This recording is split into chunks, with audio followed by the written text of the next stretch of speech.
Hello there, everyone. I want to have a little chat today. First of all, welcome. I do this welcoming you into the Happy Career Hub corner.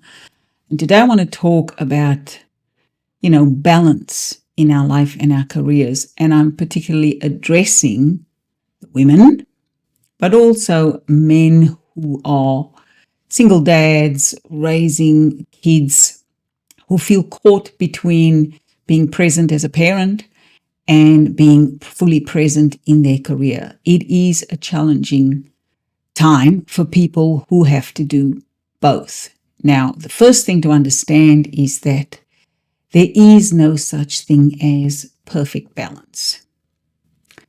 Sometimes you have to give the energy to the work because there are priorities, there are projects, there are deadlines, all of those things. And sometimes the priority goes to your parenthood because, the children are sick, you have to leave work early, you have to take time out, all of those things. And in recent years, the last couple in particular, we have seen how much we've had to navigate that balance because so many people were working from home, working remotely, which means that the home and the office were in the same place. So difficult to navigate that balance. So I think the first thing to understand is that there is no such thing as perfect balance. And once you understand that, you can give yourself the leeway and always simply put your best foot forward, whichever role you're playing. And they are going to collide, except that your role as a professional, someone who wants to give 100%, deliver excellence, is sometimes going to collide with your role as a parent. That is simply a given. But a couple of things to, I suppose, take the stress and the anxiety out of it. Number one, be present. So wherever you are, when you're working, be present to your work. Be present to your team, to your people, to what you're doing. Similarly, when you're at home, be present. Leave the phone alone. When it's time to take the kids out for a walk, a run, time to simply play with them, build puzzles, whatever, leave work at work. And even if you're working from home, leave work on the computer, perhaps move out of the room that would normally be your office and get present to the children, whether it's in the lounge, the kitchen, you could be baking things with them, feeding them, simply talking about whatever over dinner, but be fully present. There is something wonderful about being available, fully available to what you're doing. It's great for you, and it's also great for the people involved. People like to know that they matter. Your team like to know that they matter. So if you're fully present to your team at work, you're going to give off those vibes. Similarly, if you're fully present to your kids at home, you're going to give off those vibes as well. And it comes down to making people feel like they matter, right? So, and it's not hard to do. It's simply about being present. Fill your own cup up first. Right? So what do I mean by that? You need to make sure that you healthy, that you energetic, that you have energy for all the things and the competing priorities. So take care of your health, your mental health and your physical health. And simple ways to take care of your mental and physical health is to know when to take a break, to know when it's time for you to step out and go for a walk, maybe be with your own thoughts. Maybe meditate, simply to reflect.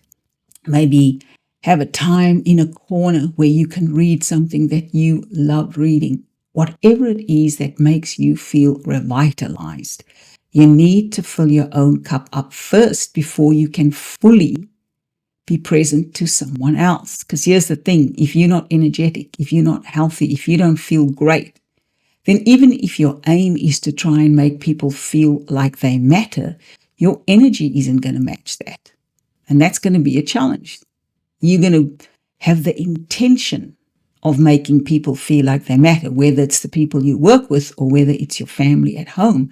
But your energy is not going to match that, so there's going to be misalignment. And before you know it, you're going to be frustrated, and the people around you are going to feel like you don't care. So really important to fill your own cup up first, right? Spend your time wisely, right? You need to know how to compartmentalize your time. Now, as I said, sometimes time is going to collide. You can compartmentalize your time. You can, especially if you're working from home and working remotely, you can have set times scheduled in your calendar for certain tasks to do with work. You can have your appointments all lined up and the kids' appointments all lined up, but things do go wrong, right? But one of the ways to keep control or to keep on top of things is to have things properly scheduled, to have your time scheduled wisely, and always have a little bit of contingency in your plan, in your day-to-day schedule, because you don't know when things are going to go off kilter, when you're suddenly going to be called from the school to say your Johnny or your Mary is sick and you need to leave to come and collect them and take them to the doctor, whatever, right? So make sure that there's some contingency in your day to allow for those moments where those unexpected things happen and work and family life collide and you have to pivot and adjust. Leave work at work. Leave work at work. It's really important to know when to shut off. It's really easy, especially I certainly have found that, working remotely and things like that, I can tend to go longer during my days than I would like to. And that can sometimes infringe upon family time. So try and make it a habit not to do that. Leave work at work. Know when to separate work from family time and be present, fully present to your family and fully present to your work. Make sure that there is separation between the two as much as you can. Also, as I said, let me repeat that, knowing that sometimes things will collide.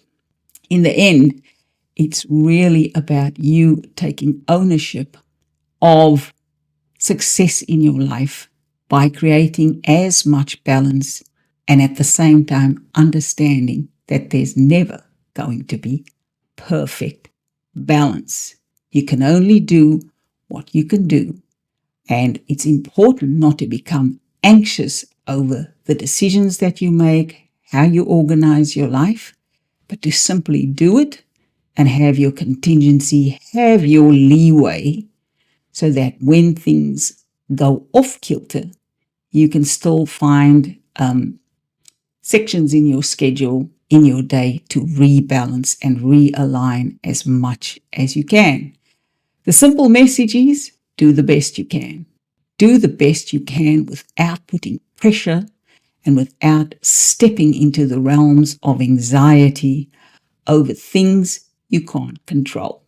That's it for today. That's my tips around balance in your work life and in your personal life, particularly in your parenting life, because I know our kids can really cause us anxiety and we can get guilty about certain things. Leave the guilt alone. It doesn't serve any purpose, never has, never will. Simply do the best you can and take ownership of your decisions and be happy with how you've created your life. Have a great day, everyone.